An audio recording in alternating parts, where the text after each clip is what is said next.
में स्वागत है। मैं आज आप लोग को बताने वाला हूं कि UP Uttar Pradesh police recruitment जो भर्ती आई है उसका फॉर्म किस तरीके से स्टेप बाय स्टेप ऑनलाइन करना है। अगर आप ये गलती कर देते हो तो दोस्तों आपका फॉर्म रिजेक्ट हो जाता है और आप काफ़ी परेशान हो जाओगे। इसलिए आप लोग चैनल पर नए हो तो चैनल को ज़रूर सब्सक्राइब कर लीजिए, क्योंकि टाइम टू टाइम आपको अपडेट मिलती रहेगी। यहाँ पर दोस्तों ऑनलाइन करने से पहले हम आपको बता दें, इस पेज का डायरेक्टली लिंक दे देंगे जिससे इस पेज पे आ जाएंगे। यहाँ पर देखिए ऑनलाइन करने के लिए बहुत सारे कैंडिडेट हैं, जैसे कि ऑनलाइन अप्लाई कर रहे हैं, इस लिंक पे क्लिक कर रहे हैं। तो ऐसी स्थिति में कंप्लीट होने के बाद उनके मोबाइल पर OTP नहीं आ रहा, तो OTP जिन कैंडिडेट पर नहीं आया तो OTP एक्टिवेट करने का यहाँ पे ऑप्शन दे रखा है, या आप यहाँ पर देख सकते हैं गेट OTP पे क्लिक करके अपने मोबाइल पर OTP अगेन मंगा सकते हैं। यहाँ पर अगर आप रजिस्ट्रेशन नंबर फॉरगेट करना चाहते हैं, रजिस्ट्रेशन में भूल गए हैं, तो वो रजिस्ट्रेशन नंबर प्राप्त भी कर सकते हैं कि क्या आपका रजिस्ट्रेशन नंबर था। यहाँ पर प्रिंट एप्लीकेशन का भी आपको ऑप्शन दे रखा है, जिन कैंडिडेट ने फॉर्म फिल कर रखा है और वो अपना प्रिंट करना चाहते हैं, इस पर क्लिक करके अपना फॉर्म डाउनलोड कर सकते हैं। और एक चीज़ और बताते हैं, कैंडिडेट लॉगिन भी है। यहाँ पर बताया गया है कि आप जो अगर पेमेंट कर देते हैं, पेमेंट करने के बाद अगेन यहाँ से लॉगिन कर सकते हैं। साथ ही साथ आपको बता दें कि यहाँ पे ऑनलाइन करते समय कुछ बातों का ध्यान रखना है कि इसमें बताया गया है कि 16 जनवरी के अंदर अंदर आपका फॉर्म फिलअप हो जाना चाहिए और उसके बाद 17 से 18 जनवरी के बीच आपके फॉर्म की करेक्शन की जाएगी। दोस्तों 17 से 18 की जाएगी, लेकिन यह जो है जब हम आपको टेक्निकल यहाँ पे हेल्प टेक्स्ट में क्लिक करते हैं, यहाँ पे बहुत सारा ऑप्शन दे रखा है और यहाँ पर बताएगा इंपॉर्टेंट डेट, और यहाँ पर आप बताया वैकेंसी डिटेल, और यहाँ पे हाउ टू अप्लाई। तो यहाँ पर इस हेल्पलाइन नंबर पे आप कांटेक्ट करके आप पता कर सकते हैं कि आपका हेल्प पर बताया गया है कि मोर क्यूरी अगर आप जानना चाहते हैं, अगर आप करेक्शन से रिलेटेड, तो आपको मोर क्यूरी पे जैसे ही क्लिक करेंगे तो यहाँ पे हेल्प डेस्क का इस तरीके का पेज ओपन हो जाएगा। यहाँ पर देखिए आप क्यूरी पे क्लिक करके जो भी आपकी क्यूरी है करेक्शन की, आप या तो आपका फॉर्म एप्लीकेशन यहाँ पे 13 नंबर पर, यदि आपका application detail application registration number आपका गलत हो जाता है तो आपको क्या करने के लिए यहाँ पे बताया गया है, no multiple application for the same will be ऐसे रिजेक्टेड। यहाँ पर इनकी क्यूरी दी गई है, क्वेश्चन बनाया गया है कि यदि आप फॉर्म फिलअप करते समय एप्लीकेशन में गलती कर देते हैं तो आपका जो है फॉर्म को फिलअप करते समय अगर रॉन्ग डिटेल फिल कर देते हैं तो आपका जो है फॉर्म को रिजेक्ट कर दिया जाएगा। और यहाँ बताया गया है कि अगर आप जो है मल्टीपल एप्लीकेशन, अगर आप सोचते हैं कि अब मैं दोबारा से अगेन फॉर्म फिलअप कर देता हूँ तो क्या मेरा फॉर्म रिजेक्ट हो जाएगा या नहीं। दोस्तों यह गलती मत करिएगा, क्योंकि इसमें बताया गया है कि आप जो है 17 से 18 जनवरी के बीच करेक्शन कर सकते हैं। मे भी आ सकता है, करेक्शन हो सकता है, लेकिन ये गलती मत करिएगा कि आप जो है अगेन आपको दूसरा फॉर्म फिलअप कर दे। ऐसे करेंगे तो आपका सेम जो पोस्ट के लिए आप अप्लाई कर रहे हैं, तो ऐसी स्थिति में आपका जो पेमेंट है फंस जाएगा और आपका फॉर्म रिजेक्ट हो जाएगा। तो इस तरीके से आपको हेल्प डेस्क में अपनी जो क्यूरी दी गई है, इनके द्वारा बनाए गए क्वेश्चन है, आप यहाँ पर देख सकते हैं। आपको बताया गया अगर OTP एक्सपायर हो जाता है तो क्या करना पड़ेगा। यहाँ पर is there any expire OTP, तो आपको बताया गया है कि OTP valid till last public registration, last date तक की जो आपकी OTP है हमेशा आपकी बनी रहेगी। वो OTP आप अगेन आपको अपने मोबाइल पे मंगा लेना है और रजिस्ट्रेशन कर लेना है। तो इस तरीके से आप देख सकते हैं कि आपका जो है किस तरीके से फॉर्म फिल कर सकते हैं। अगर आप दोस्तों रजिस्ट्रेशन करते समय ही आप कुछ गलती कर देते हैं तो ऐसी स्थिति में आपको बताया गया है कि आप मोबाइल नंबर और जो भी आपका ईमेल आईडी है चेंज करके अगेन फिल कर सकते हैं। अगर पेमेंट कर देते हैं तो ऐसी स्थिति में आपको फॉर्म कंप्लीट करते समय आप उस पेमेंट को छोड़ दीजिए, उस पेमेंट आपका वही नुकसान होगा। और अगर जो फॉर्म फिलअप कर चुके हैं और आपका जैसे रजिस्ट्रेशन कर लिए हैं और डॉक्यूमेंट भी अपलोड पेमेंट कर चुके हैं और डॉक्यूमेंट अपलोड नहीं किए हैं, तो ऐसी स्थिति में अगर आपको लगता है कि मैंने कुछ गलत फिल कर दिया, तो ऐसी स्थिति में आप जो है डॉक्यूमेंट अपलोड ना करें। तो ऐसी स्थिति में दोबारा से again mobile number email ID से आप फॉर्म को फिलअप कर सकते हैं। वो सबमिट फार्म नहीं माना जाएगा। जब अपूर्ण फार्म होगा तब तक सबमिट फार्म नहीं माना जाएगा। जब पूर्ण हो जाएगा, फॉर्म आपका कंप्लीट हो जाएगा, तो ऐसी स्थिति में अगर वो पता चलता है कि आपने कुछ गलती कर दी है, तो ऐसी स्थिति में अगेन आप जो है फॉर्म को फिलअप ना करें, क्योंकि अगर यह जो है बताया गया है 16 से 18 जनवरी के भी में भी आ सकता है करेक्शन का डेट। इसमें एप्लीकेशन जो शॉर्ट नोटिफिकेशन है या आपका फुल नोटिफिकेशन है, उसे बताया गया है कि आपका जो है 17 से 18 जनवरी के बीच करेक्शन आप कर सकते हैं। 16 जनवरी तक इसकी लास्ट डेट रखी गई है। जो कैंडिडेट फॉर्म को फिलअप करना चाहते हैं स्टेप बाय स्टेप यहाँ फॉर्म को फिलअप करेंगे। तो यहाँ पे ऑनलाइन फिर जैसे ही क्लिक करेंगे उसके बाद इस तरीके का डैशबोर्ड ओपन हो जाएगा। आपको बताया गया है पहले तो आपको पर्सनल डिटेल फिल करनी है। पर्सनल डिटेल में आपको बताया गया है कि जो भी आपका पहला नाम होगा, फर्स्ट नेम होगा, वो आप यहाँ पे फिल करेंगे और फिर उसके बाद आपको अंतिम नेम यहाँ पे मेंशन कर देना है। इसी तरीके से आपको यहाँ पे जो भी आपका फर्स्ट और लास्ट नेम कंप्लीट नाम जो बनता है वो आपको यहाँ पे फिल कर लेना है। अगेन यहाँ पे जो भी आपकी डेट ऑफ बर्थ है कैलेंडर के अकॉर्डिंग आप यहाँ पे चयन कर सकते हैं। जैसे कि यहाँ पे कैलेंडर दे रखा है, कैलेंडर के अकॉर्डिंग चयन कर सकते हैं। अगेन आपको यहाँ पे फादर का नाम लिखना है जो भी आपके हाई स्कूल मैट्रिकुलेशन सर्टिफिकेट के अकॉर्डिंग दी गई है। यह ध्यान रखिएगा दोस्तों, फॉर्म फिलअप करते समय सावधानी रखिएगा क्योंकि यह अगेन कन्फर्म नहीं करा रहा है, तो आप जो है डिटेल मैच करा के हाई स्कूल के मार्कशीट में जो लिखा वही डिटेल मेंशन करिएगा। उसी तरीके से आपको यहाँ पे मदर का नाम अगेन आपको फिल कर लेना है। जो भी आपकी जेंडर है, लिंग है, आपको यहाँ पे सिलेक्ट कर लेना है। फिर उसके बाद अगेन आपको यहाँ पे जो भी मोबाइल नंबर दिया गया है मोबाइल नंबर दर्ज करेंगे और फिर उसके बाद यहाँ पे अगेन आपको मोबाइल नंबर पुष्टि कर लेनी है। फिर उसके बाद यहाँ पे आधार नंबर जो दे रखा है ये ऑप्शनल है दोस्तों, आप मेंशन करना चाहते हैं कर सकते हैं, नहीं तो उसको ब्लैंक ही छोड़ दीजिए, कोई दिक्कत नहीं है। यहाँ पे आपको जो भी ईमेल आईडी देना चाहते हैं ईमेल आईडी मेंशन कर सकते हैं। अगेन आप ईमेल आईडी वेरीफाई करेंगे। फिर उसके बाद आपको नेशनलिटी पूछी जा रही है, नेशनलिटी आप इंडिया सेलेक्ट कर लेंगे। फिर अदर सूचना में आपको यहाँ पे अपने अकॉर्डिंग आप डिटेल फिल करनी पड़ेगी। यहाँ बताया गया है क्या आप उत्तर प्रदेश के मूल निवासी हैं। जैसे ही यस पे क्लिक करेंगे तभी आपका यह जो आपका निवास प्रमाण पत्र का डिटेल फिल करने के लिए कहा जाएगा। अगर आयु में छूट चाहते हैं और तो ऐसी स्थिति में यस पे क्लिक करेंगे। अगर आयु में छूट नहीं चाहते हैं तो आप नो पे क्लिक करेंगे, तो ऐसी स्थिति में आप जनरल कैंडिडेट कहे जाएंगे। इसलिए जो भी कैंडिडेट एससी ओबीसी हैं वो बहुत सारे इसमें गलती कर दे रहे हैं कि यहाँ पे नो पे क्लिक कर रहे हैं।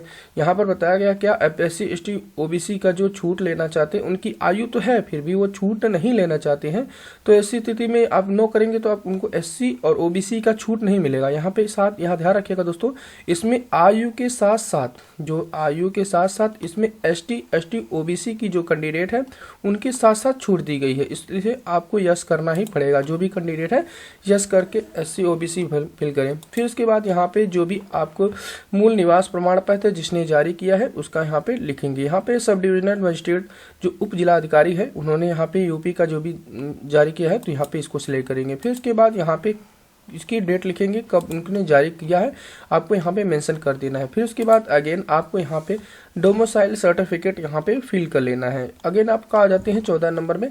आने के बाद यहाँ पे जो भी आपकी जहाँ पर आपका जनपद है जनपद को सिलेक्ट कर लेंगे। फिर उसके बाद कैटेगरी को आपको ऑप्शन आता है, कैटेगरी में जो भी आपकी कैटेगरी है आप अपने कैटेगरी को सिलेक्ट कर लेंगे।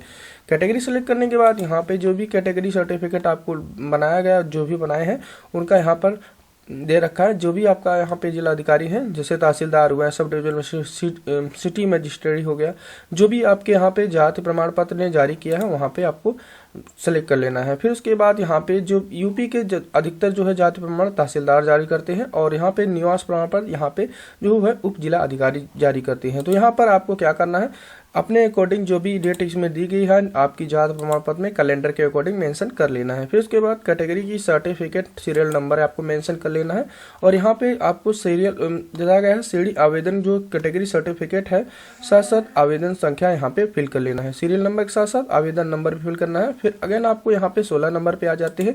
यहाँ पर पूछा जा रहा है क्या आप एक सेना आश्रित व्यक्ति हैं, यस या नो अपने अकॉर्डिंग चूज कर लेंगे। फिर उसके बाद आपसे पूछा जा रहा है क्या आप उत्तर प्रदेश सरकारी कर्मचारी रह चुके हैं, तो अगर यस है तो यस पे क्लिक करेंगे, नहीं तो नो पे क्लिक कर देंगे। और इसके बाद आपसे पूछा जा रहा है क्या आप अपने होमगार्ड में न्यूनतम 3 वर्ष की सेवा की है, यस या नो अपने अकॉर्डिंग चूज कर लेंगे। तो यहाँ पर बताया गया है क्या आप भूतपूर्व सेना भी हैं, यस या नो अपने अकॉर्डिंग दोस्तों चूज कर लेंगे। तो यहाँ पे शैक्षणिक योग्यता में आप आ जाते हैं तो आपको हाई स्कूल और इंटर की डिटेल फिल करनी पड़ती है।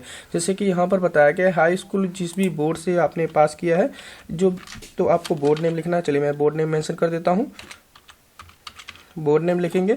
फिर अगेन आपको आ जाना है यहाँ पे आपको जो भी बोर्ड नेम इंटर का वो फिल कर लेना है। फिर उसके बाद पासिंग जो है मंथ और आपको यहाँ पे ईयर्स लिखना है। तो अपने अकॉर्डिंग जिस भी मंथ में आपने पास किया था स्कूल आपके मार्कशीट के अकॉर्डिंग नीचे दिया गया है मार्कशीट पे, तो उसको आप सिलेक्ट कर लेंगे। फिर उसके बाद यहाँ पे रिजल्ट आपको यहाँ पे पास दे रखा है तो पास पे क्लिक करेंगे। फिर उसके बाद यहाँ पे रोल नंबर आपको मेंशन करना है जो भी हाई स्कूल की मार्कशीट पे दी गई है। अगेन आपको यहाँ पे marksheet certificate serial number fill करना है। यहाँ पे ध्यान रखिएगा मार्कशीट सीरियल नंबर फिल करना है और यहाँ पे मार्कशीट सीरियल नंबर फिल करेंगे। यहाँ पे दिया गया है सर्टिफिकेट मार्कशीट सीरियल नंबर, आपको फिल करना है।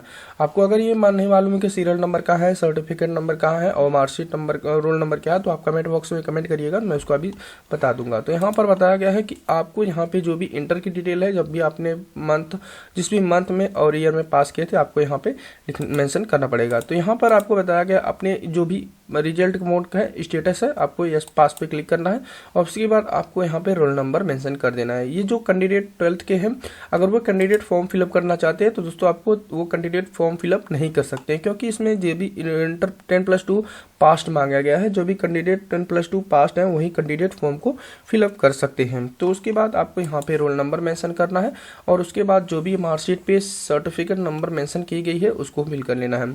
साथ ही साथ आपको बताया गया है आपको प्रोविजनल क्वालिफिकेशन अगर आपके पास है तो उनको पहले छूट दी जाएगी। दोस्तों आपको बता दें, अगर आपके पास ओ लेवल आपने क्लियर कर रखा है तो आपको पहले वरीयता दी जाएगी, क्योंकि जो भी 10+2 को वरीयता बाद में दी जाएगी। पहले ओ लेवल जो भी अलग से एजुकेशनल है, आपको उसका आपके पास डिग्री है तो आप यहाँ पे एस पे क्लिक करेंगे। जैसे ओ लेवल सर्टिफिकेट आपके पास है तो एस पे क्लिक करेंगे, नहीं तो नो पे क्लिक कर दीजिएगा।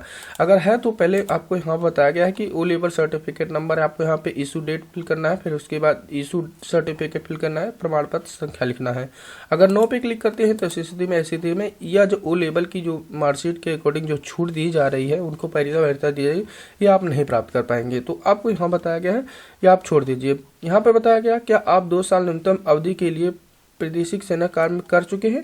अगर आप काम कर चुके हैं तो इस पे क्लिक करिएगा, नहीं तो नो पे क्लिक कर देंगे। फिर अगेन आपको आ जाते हैं, आपके पास अगर एनसीसी आपने कर रखा है, यहाँ पे बताया गया है एनसीसी, या ध्यान रखिएगा एनसीसी आपने क्लिक कर रखा है, नेशनल क्रेडिट क्रॉप्स, तो आपको यस पे क्लिक करेंगे तो आपको इसमें भी दोस्तों पहले वरीयता दी जाएगी, ध्यान रखिएगा।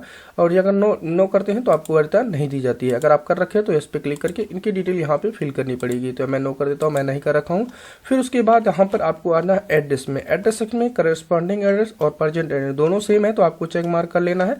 आपको फिल करने के बाद यहाँ पर इसमें आपको विलेज लिख लेना है, इसमें आपको एड्रेस 2 में पोस्ट लिख लेना है। फिर उसके बाद आपको सिटी विलेज टाउन इसमें से कोई भी एक यहाँ पे मेंशन कर लेंगे। फिर उसके बाद आपको यहाँ पे स्टेट चूज कर लेना है, स्टेट के साथ साथ फिर उसके बाद अगर आपको जिला फिल कर लेना है। जिला फिल करने के बाद जो भी आपका पिन कोड है, पिन कोड मेंशन करके, और अगर आपका करस्पॉन्डिंग परमानेंट दोनों सेम है तो इसको क्लिक करके उसके बाद प्रीव्यू एंड सबमिट पे क्लिक कर देना है। जैसे ही दोस्तों प्रीव्यू पे आप क्लिक करते हैं आपकी डिटेल यहाँ शो होती है। आप डिटेल को एक बार रीवेरीफाई कर लीजिएगा कि आपका जो डिटेल है सब कुछ सही है। और अगर आपका डिटेल सब कुछ सही तो आपको स्क्रॉल डाउन करना है। स्क्रॉल डाउन करने के बाद यहाँ पे जो भी घोषणा पत्र दी गई है आपको इसको चेक मार्क कर लेना। एक चीज़ और बता दें दोस्तों, जब भी इस फॉर्म को सबमिट करने से पहले एक बार जो भी आपका प्रीव्यू दे रखा है आप इसको जरूर चेक कर ले। फिर उसके बाद जो भी कैप्चर हो रहा है कैप्चर फिल करके सबमिट पे क्लिक कर देंगे। यहाँ पे दोस्तों जैसे ही सबमिट पे आप क्लिक करते हैं तो आपको देख लीजिए सबमिट पे मैंने क्लिक किया। जैसे सबमिट पे क्लिक करेंगे उसके बाद अगेन हमारा इस तरीके से आपका नाम शो होगा और यहाँ पे आपका रजिस्ट्रेशन नंबर शो होगा। रजिस्ट्रेशन नंबर जो शो होता है, फिर उसके बाद अगर आप अपने मोबाइल पर OTP भेजना चाहते हैं तो एक्टिवेट थ्रू OTP पे क्लिक करेंगे। जैसे ही एक्टिवेट थ्रू OTP पे आप क्लिक करते हैं तो आपको अगेन इस तरीके का डैशबोर्ड ओपन हो जाता है। यहाँ पर आपको जो भी पंजीकरण नंबर है वो डालेंगे और उसके बाद डेट ऑफ बर्थ डालेंगे, OTP डालेंगे, कैप्चर फिल करके एक्टिवेट OTP पे क्लिक करेंगे। जैसे ही दोस्तों आप सबमिट पे क्लिक करेंगे तो यहाँ पे इस तरीके का मैसेज आ जाएगा, your account has already activated. इसका मतलब दोस्तों मैं पहले से कर चुका हूँ, तो इसको बैक टू लॉगिन पे क्लिक करेंगे। जैसे बैक टू लॉगिन पे क्लिक करेंगे उसके बाद रजिस्ट्रेशन नंबर, उसके बाद डेट ऑफ बर्थ और कैप्चर जो भी आपका शो हो रहा है कैप्चर फिर के लॉगिन पे क्लिक कर देंगे। जैसे ही लॉगिन पे क्लिक करते हैं इस तरीके का डैशबोर्ड ओपन हो जाता है। यहाँ पर आपको पे नाउ पे क्लिक करना है। जैसे पे नाउ पे क्लिक करेंगे उसके बाद आपको अपने अकॉर्डिंग जिस भी मेथड से आप पेमेंट करना चाहते हैं पेमेंट कर सकते हैं। यहाँ पर बताया गया है कि आप नेट बैंकिंग, QR कोड और UPI के अकॉर्डिंग सभी मेथड के अकॉर्डिंग आप पेमेंट कर सकते हैं। नेट बैंकिंग है, डेबिट कार्ड, नेट बैंकिंग जो भी आप करना चाहते हैं कर सकते हैं। चलिए मैं यहाँ पे UPI वाले पे क्लिक करता हूँ। जो भी UPI ID है आपको यहाँ पे डाल लेना है। चलिए मैं अपना UPI ID डाल के फिर इसके बाद आपको यहाँ पे नाउ पे क्लिक करूँगा। तो जैसे हम यहाँ पे ऑप्शनल दे रखा है तो इस पर आप क्लिक करना है। या तो आप इंटर UPI भी कर सकते हैं या UPI ऑन ऑप्शनल दे रखा है। तो यहाँ पर देखिए GST 10 क्लेम स्टेटस जैसे ही आप पे नाउ पे क्लिक करेंगे इस तरीके का क्यूआर कोड ओपन हो जाएगा। आपको क्यूआर कोड को स्कैन करके अपना पेमेंट कटा लेना। चलिए मैं यहाँ कटा लेता हूँ क्यूआर कोड करके पेमेंट, और यहाँ जैसे ही कंप्लीट होगा उसके बाद आपको नेक्स्ट पेज पे लेके चला जाएगा। आपका पेमेंट आपका सक्सेसफुली हो जाएगा। फिर उसके बाद आपको यहाँ पे जैसे ही पेमेंट कटेगा उसके बाद आपको 3 मिनट का वेट करना है। दोस्तों जब भी आपका पेमेंट होता है उसके बाद आपको यहाँ पे आप अपना डॉक्यूमेंट अपलोड करें। डॉक्यूमेंट अपलोड करने के लिए यहाँ पे अपलोड थ्रू डिजी लॉकर के अकॉर्डिंग भी कर सकते हैं। यह पेज ओपन हो चुका है, पहले डिजी लॉकर का ऑप्शन नहीं था, अब लेकिन ये एक्टिवेट कर दिया गया। डिजी लॉकर के अकॉर्डिंग आप अपलोड करना चाहते हैं कर सकते हैं। तो यहाँ पर बताया गया है जो भी आप फोटोग्राफ अपलोड करेंगे 20 से 50 KB के बीच में क्लियर विजिबल होना चाहिए, वही फोटो अपलोड करेंगे। फिर उसकी उसी तरीके से आपको हस्ताक्षर बताया गया है कि जो आप हस्ताक्षर अपलोड करेंगे 5 से 20 KB के बीच अपलोड करेंगे, क्लियर विजिबल होना चाहिए। इसी तरीके से आपका यहाँ पे हाई स्कूल का जो भी आप मार्कशीट अपलोड करेंगे, फिर उसके बाद इंटर की मार्कशीट अपलोड करेंगे। उसके बाद यहाँ पर आपको बताया गया है EWS या SC OBC category certificate upload करेंगे। फिर उसके बाद अगेन आपको यहाँ बताया गया है 20 से 100 KB के बीच आपका जो है मूल निवास प्रमाण पत्र या निवास डोमिसाइल सर्टिफिकेट होना चाहिए। यह चीज़ आपको बताया है। डॉक्यूमेंट जो होता है होगा 20 से 100 KB के बीच, और यहाँ पर बताया गया है जो फोटो होगा 20 से 50 और यह साइन होगा बताया गया है 5 से 20 KB के बीच अपलोड कर लेना है। जैसे ही ब्राउज पे क्लिक करेंगे जहाँ पर आपका डॉक्यूमेंट होगा वहाँ लेके चला जाएगा, आप डॉक्यूमेंट यहाँ अपलोड कर लेंगे। यहाँ पे जैसे ही आपका यहाँ पे अपलोड होगा यहाँ पर शो हो जाएगा। तो दोस्तों मैं अभी अपलोड मैं कर चुका हूँ। दोस्तों जैसे ही डॉक्यूमेंट अपलोड करेंगे उसके बाद यहाँ पर आपको फोटो और साइन आपका विजुअल होगा, लेकिन जो और डॉक्यूमेंट होगा जैसे PDF में हाई स्कूल की मार्कशीट, 12th की मार्कशीट, जात प्रमाण पत्र और निवास प्रमाण पत्र, ये आपकी हाईलाइट होगी। और अगर आपको लगता है ये अपलोड करने में कुछ गलती कर दी है तो आपको यहाँ पे री अपलोड का ऑप्शन भी दे रखा है। आप री अपलोड करके अगेन आपको क्या करना है, अगर आपको सब कुछ सही है तो फाइनल सबमिट पे आपको क्लिक करेंगे। जैसे ही फाइनल सबमिट पे क्लिक करेंगे तो उसके बाद इस तरीके से आपका नाम शो होगा, एप्लीकेशन नंबर शो होगा, और यहाँ पे प्रिंट एप्लीकेशन पे प्रिंट करके अपना फाइनल प्रिंट ले सकते हैं। तो ये दोस्तों आप इस तरीके से अपना फॉर्म UPP का क्लियरफुल स्पष्ट भर सकते हैं। आपको चैनल पर नए हैं तो चैनल जरूर सब्सक्राइब कर लीजिए, क्योंकि टाइम टू टाइम आपको अपडेट मिलती रहेगी। ओके, थैंक यू दोस्तों, बाय।